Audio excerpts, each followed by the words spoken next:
Hello everybody, welcome to a video. Today we're going to be ripping around the Factory 250 on Supercross. Something I haven't seen really actually out of the whole community is this thing on Supercross. So we're going to be ripping it here. We're going to try to, I'm not going to say put in any burners, but we're obviously going to try to hit all the lines and get at least like a clean lap in there. I spun like 2 laps in advance on this track, and this track is probably one of my favorites. Already messed up, so this one isn't going to be like super fast by any means, but we'll still try to, like I said, hit every line and really just show what this bike is capable of on the Supercross side of things, other than, you know, like using the sheer power is nice and everything, but to show you how to like stay low with it, to show just how good this thing really is just definitely something I want to do, because this bike, you can jump like deep into corners, and I'm not going to say you don't feel anything, but there's little to zero consequences because it just doesn't matter. Oh boy. And that right there is pretty smooth. I'm going to go inside here instead of going for the outside table over, which I've been doing if you guys could not tell. I spun like 2 laps previous to this recording, or maybe even 3 even. But right there, that's not like a really good lap. I think my best was down in the 51s even on the when this track came out. So definitely can chop up a lot, especially in that sand section. You guys are like, you're taking the slow line. Actually, on a 250, that line is the faster line. So I really don't know what to tell you, but that's a fact. If you guys don't believe me, then just believe me. I don't know what to tell you. I don't have any examples or anything other than the video I posted on this track, which you guys can go track down and find. But that sand section definitely tricked a lot of people. That's where I gained like half a second a lap in my heat race on this track. And I'm gonna go back down to the inside here, just go scrub over here and just get this triple, and then bolster up that corner, go underneath, and then cross, and there's a 55.9. So that one didn't even feel comparably fast as my front wheel washed out. Probably should not be standing there. I can't remember what I used to do there, but it was just like a lot faster, and you can kind of like double in and then cut back across and under, and then like it's almost like a double out, I believe. But I don't know. I can't remember exactly what I did through the sand there. I can't quite remember.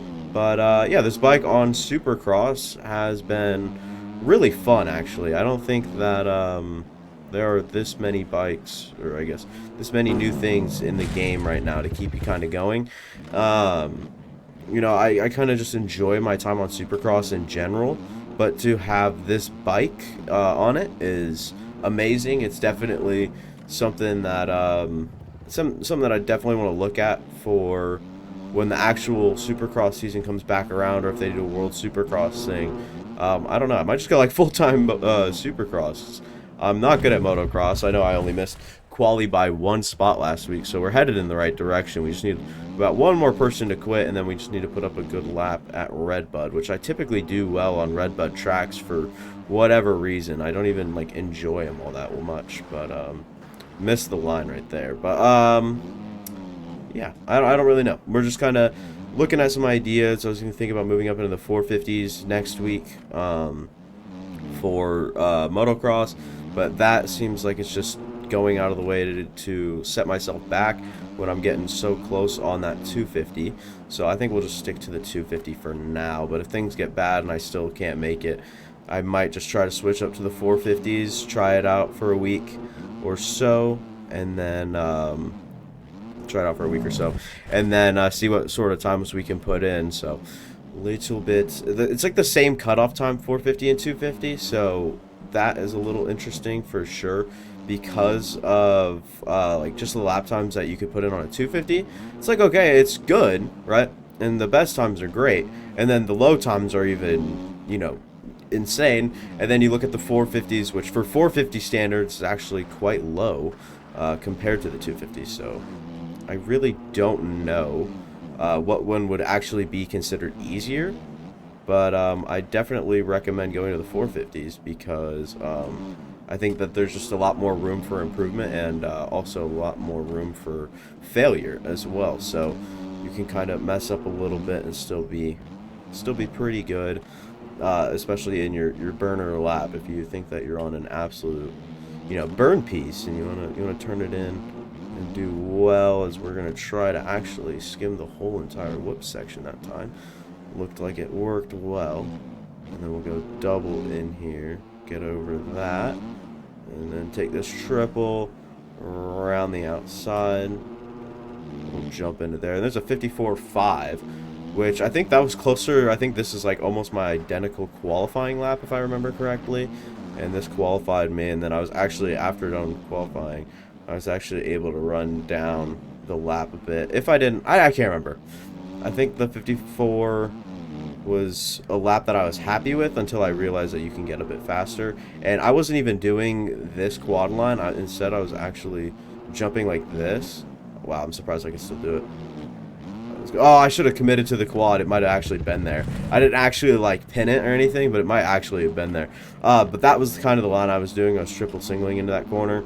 So I don't really know which one, obviously definitely could have cut off a lot of time with the outside quad, especially because I was riding the Honda at the time, and that was like the only bike that could do it. But I don't know. This bike is amazing. It feels great, and everything is just great on it in general. I think that the physics are good. I think that the speed is obviously a bit too much, but it's good in terms of like working with the game. Like you can still miss some sections or something like that. So we're going to land a flat right there. The suspension's great on it.